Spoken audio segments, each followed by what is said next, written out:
Gimana cara kita nyikapin kalau kita lagi beda pendapat sama orang lain? Gimana menyikapi perbedaan pendapat yang sering terjadi di antara masyarakat Islam? Kadang bahkan sering terjadi itu di sosial media, di grup, di Instagram, antara satu komen dengan komen yang lain, di broadcast. Kadang-kadang yang nge-broadcast merasa, oh ini yang paling benar, sementara yang baca, aduh kok gini ya? Ini gimana caranya kita nyikapin perbedaan pendapat?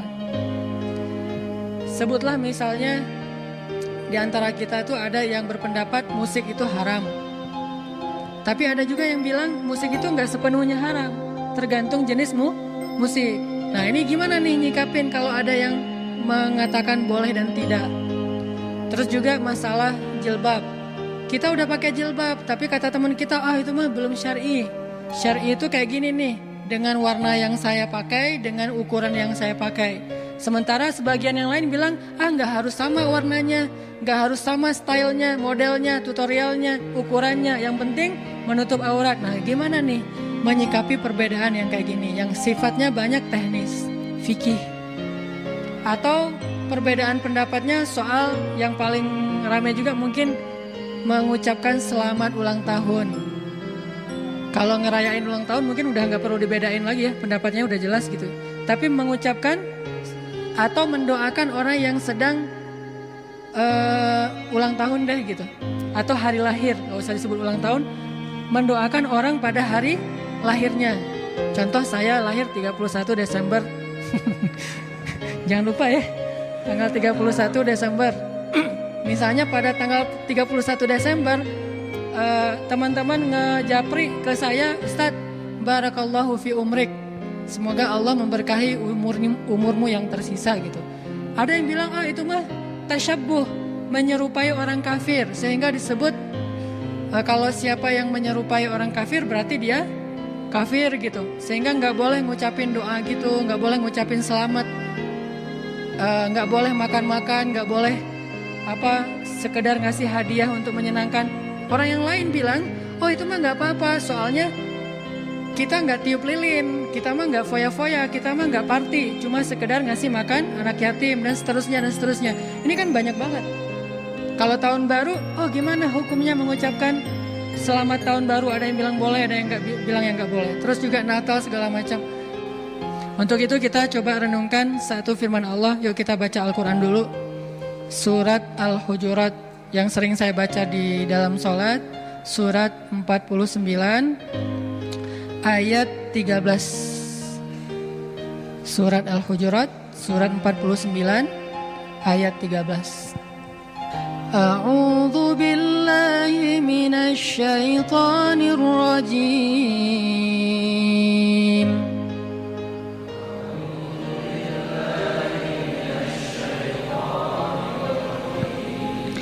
Bismillahirrahmanirrahim.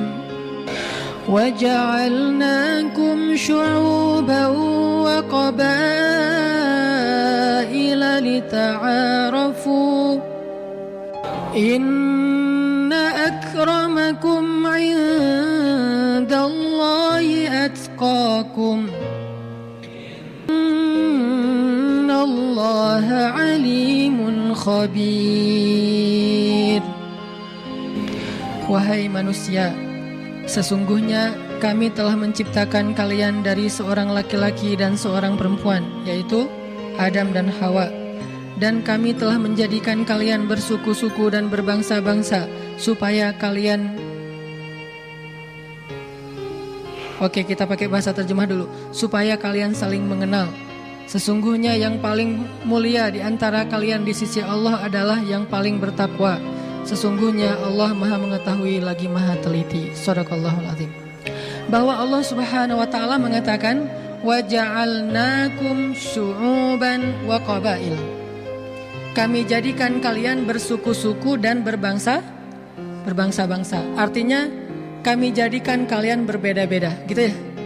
Karena satu suku dengan suku yang lain berbeda. Kalau sama namanya bukan bersuku-suku, tapi jadi satu suku, satu rumpun. Kami jadikan kalian syu'uban, bersuku-suku, berbangsa-bangsa. Artinya kami jadikan kalian berbeda-beda. Siapa yang menjadikan manusia berbeda-beda? Allah Subhanahu wa taala. Di sini pelajarannya apa? Bahwa perbedaan pada dasarnya adalah sunnatullah. Pada dasarnya perbedaan itu adalah sunnatullah. Apa arti sunnatullah? Hukum Allah, ketetapan Allah, takdir dari Allah Subhanahu wa taala. Ada orang misalnya ngomongnya beda dengan cara kita ngomong. Orang Sunda ngomongnya dengan bahasa Sunda yang pelan, orang Aceh ngomongnya cepet, orang Batak ngomongnya dengan suara lantang, orang Makassar ngomongnya to the point, orang Jawa ngomongnya itu satu persatu misalnya. Pas kita lihat ada orang yang beda ngomongnya sama kita, kita kaget. Ah, kok beda ngomongnya?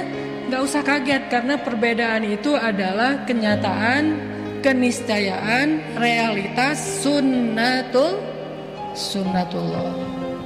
Itulah salah satu ketetapan Allah. Allah yang membuat kita berbeda-beda. Berbeda syu'uban, berbeda qabail. Dari perbedaan ini muncullah perbedaan bahasa, perbedaan tradisi, perbedaan kebiasaan, sampai perbedaan selera, taste itu beda-beda. Nih kita jalan ya, mau makan malam nih, habis kajian di Pusdai, terus kita makan malam di mana gitu di Bandung. Ada yang bilang yuk kita makan steak yuk gitu. Makan steak aja beda-beda. Ada yang pengen sirloin, ada yang pengen tenderloin.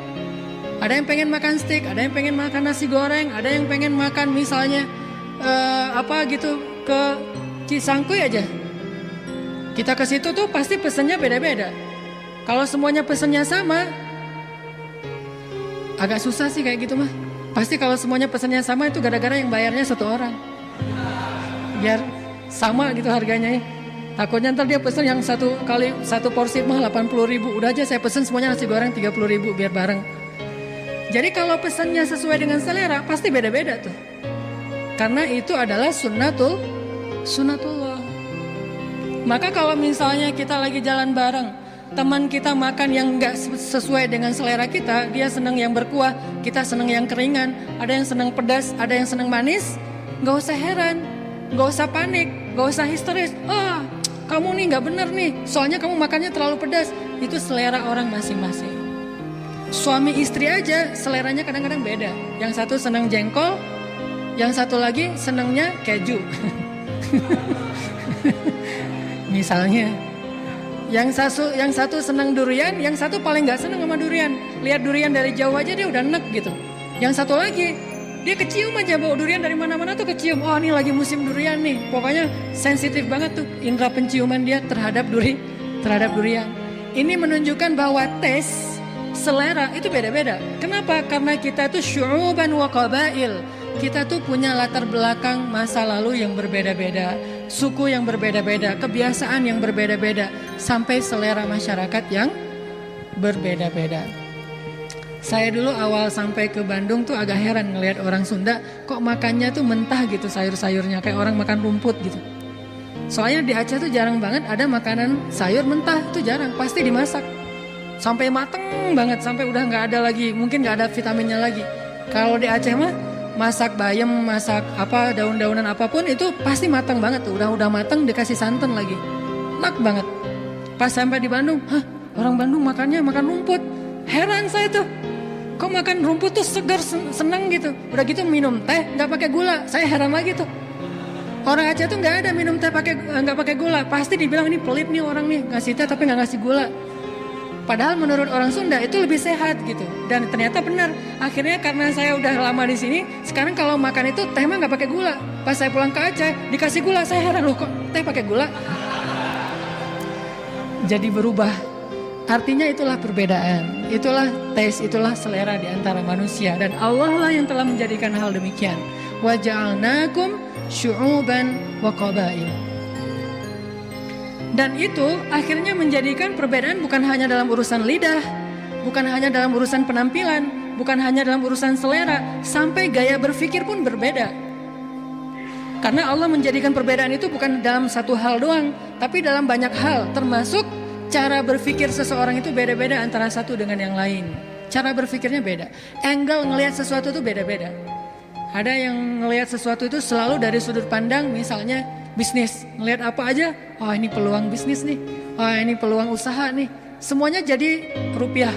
Jadi semuanya rupiah. Ada yang ngelihat dari angle misalnya main, oh ini nih cuaca cerah, kemudian jalan kayaknya mulus, terus banyak tangga-tangga nih enak nih main misalnya main skate gitu.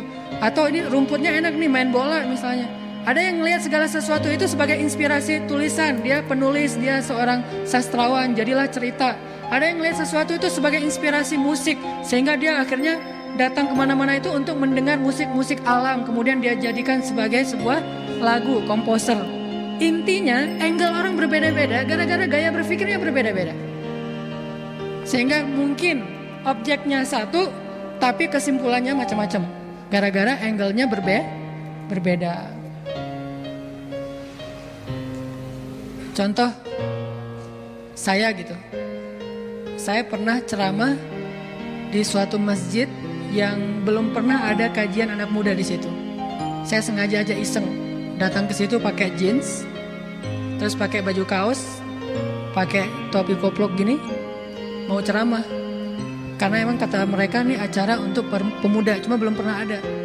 Saya datang gitu, pakai kayak gini lah penampilannya biasa santai gitu. Pas saya datang, DKM-nya bingung. Saya bilang saya ustadznya. Makin kaget mereka tahu saya ustadznya. Karena angle-nya orang dewasa. Ya gitu deh, angle mereka gitu ya.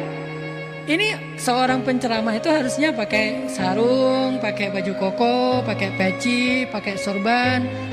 Ala Hanan Ataki sekitar 2 tahun yang lalu lah. Coba lihat di YouTube deh. Pakai jubah gitu, janggutnya panjang, sehingga pas saya datang dari kejauhan, tuh pasti penceramah. Ternyata bukan asistennya. Ini karena angle-nya berbeda. Menurut angle ini nggak pantas.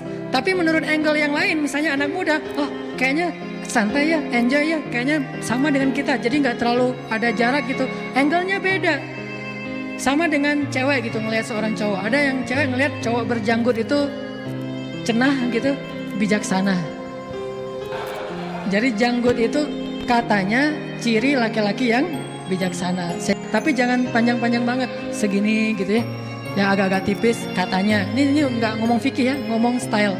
Ada yang senang, ada yang nggak senang. Ada yang tertarik, ada yang justru geli. Ini tergantung angle orangnya. Dan orang itu pasti punya latar belakang yang berbeda-beda. Sehingga dari situ kita tahu ternyata cara berpikir manusia juga berbeda-beda antara satu dengan yang lain. Dan itulah sunnatullah. Wa ja'alnakum syu'uban wa qabaila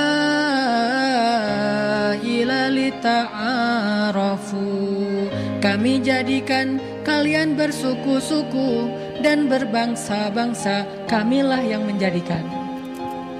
Jadi kalau ada perbedaan dalam urusan agama, cara memandang sesuatu itu termasuk diantara sunnatullah terhadap kaum muslimin. Dan itu sesuatu yang baik. Jangan selalu melihat perbedaan itu sebagai musibah. Banyak dari perbedaan itu adalah rahmah. Meskipun hadisnya dhaif, tapi para ulama mengatakan makna dari hadis itu sahih. Karena emang kenyataannya perbedaan itu adalah sunnatullah. Terjadi kepada semua makhluk Allah Subhanahu wa ta'ala. Nih,